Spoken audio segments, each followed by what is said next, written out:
a Pablo Farrés. En cualquier momento, no más.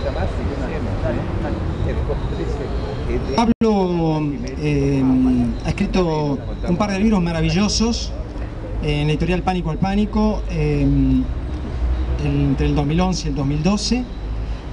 Literatura argentina, del cual creo que va a leer algunos fragmentos, y otra novela que es menos conocida que literatura argentina, pero es extraordinaria, que se llama El Punto Idiota. Bueno, los dejo aquí con Pablo Farrés y su lectura. Gracias.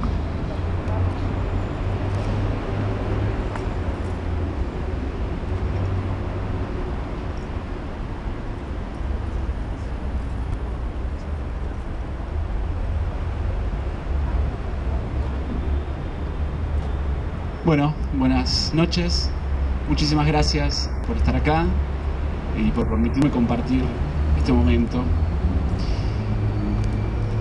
Bueno, como dijo Osvaldo, iba a leer un poquito de un libro que se llama Literatura Argentina, no se me ocurrió otra cosa,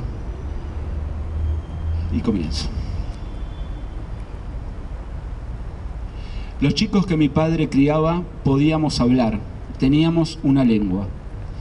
Desde la distancia, pero no muy alejados, si se hubiese prestado la suficiente atención, cuando los niños perros aullábamos en el parque de la casa, habrían escuchado que cada aullido era una palabra, a veces también un nombre. Pero lo hubiese escuchado del todo claro, nadie lo hubiese escuchado del todo claro, pero habrían entendido perfectamente que los chicos aullaban palabras.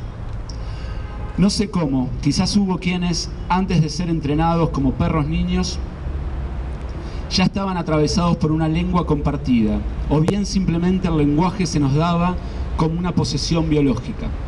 No lo sé, pero lo que sí me resultaba evidente era que podíamos hablar y que algunos murmuraban cosas para sí mismos sin ni siquiera darse cuenta. Incluso cuando dormíamos, más de uno pronunciaba palabras y nombres claros, pero sueltos. Hablábamos solos, más bien rumiábamos palabras incomprensibles, pero que suponían alguna articulación. Si podíamos hablar, entonces nuestros ladridos no eran una capacidad. Más bien lo contrario, nuestros ladridos eran el resultado de la tarea que nos habíamos dado a nosotros mismos, hacernos incapaces de hablar. Se trataba de concentrarnos en nuestra impotencia, y esa concentración demandaba el esfuerzo de dejar de ser.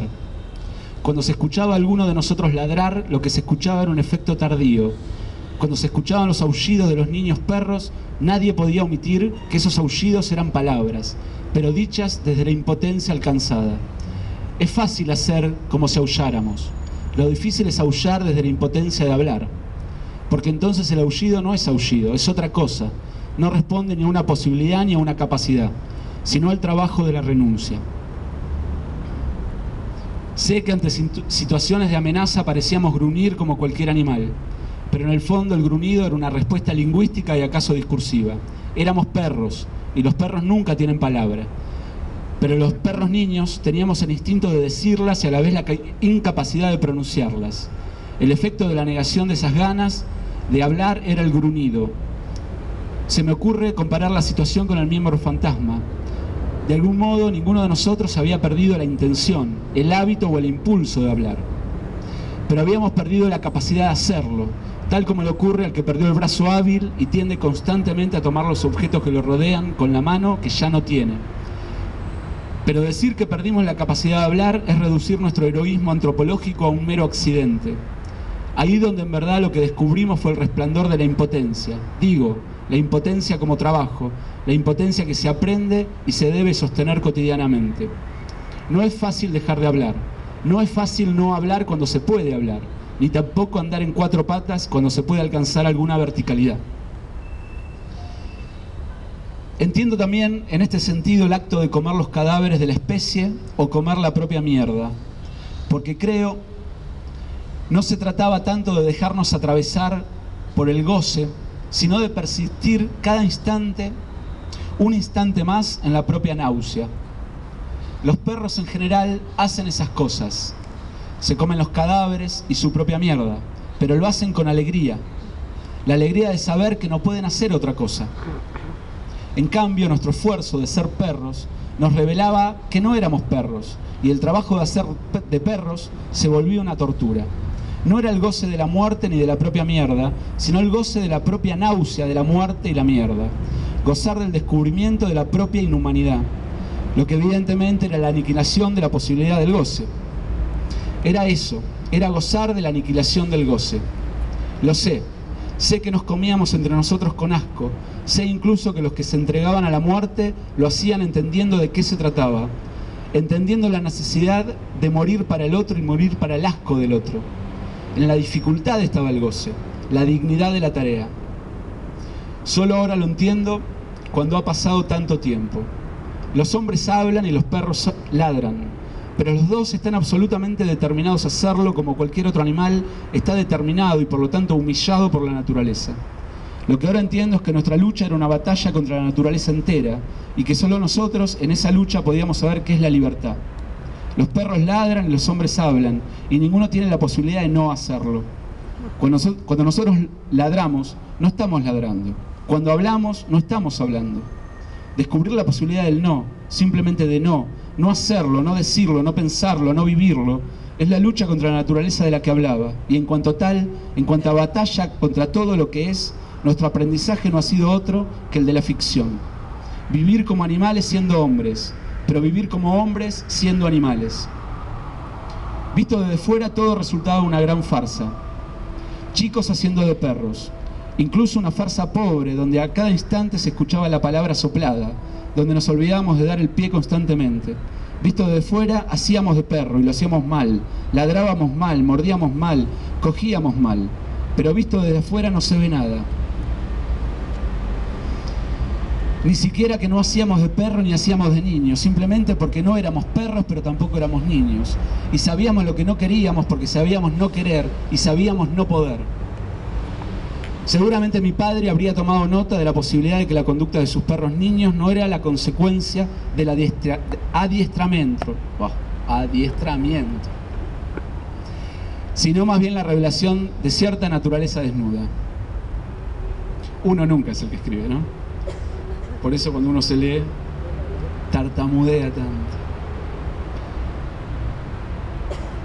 Pocas veces había golpes o castigos, simplemente actuábamos de esa forma, más bien copiándonos unos de otros. No sé cómo habrán sido los primeros adiestramientos, pero seguramente una vez instalado cierto sistema de códigos y conductas, su continuidad debió haber sido más sencilla. Se podría decir que sus imposiciones se limitaban a mantenernos encadenados la mayor parte del día. Para nosotros no resultaba violento, sino la señal de que llegaba la hora de la comida y luego del descanso. Era un modo de cuidarnos, no lo entendíamos de otra forma. Se negaba a que sus asistentes nos dieran de comer, y entonces él mismo lo hacía hirviendo pedazos de carne, mezclados con arroz blanco en una enorme olla que traía desde dentro de la casa. Mi padre se detenía ante cada uno de sus perros niños, metía un cucharón en la olla y llenaba nuestro plato. Tirados en el pasto o parados en cuatro patas, mientras metíamos la cabeza adentro, mi padre acariciaba el lomo de cada uno de nosotros. Nos dejaba largo rato mordiendo la carne pegada a los huesos e incluso nos permitía cavar pozos donde enterrarlos y esconderlos, mientras él, casi siempre de noche, se sentaba en medio del parque contemplando el vaivén de las hojas de los árboles iluminadas por las luces de la casa. Cuando llovía nos ataba a todos juntos bajo el alero y él mismo se quedaba con nosotros para calmar nuestros temores.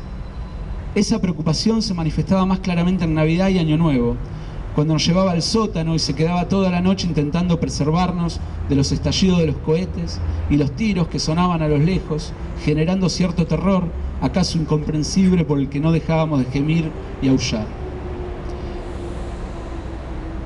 Seguramente la mayor preocupación de mi padre era que en el parque había pocas hembras y muchos perros niños, que en tiempo de celo comenzábamos a perseguirlas, lamiendo y olfateándoles la vagina.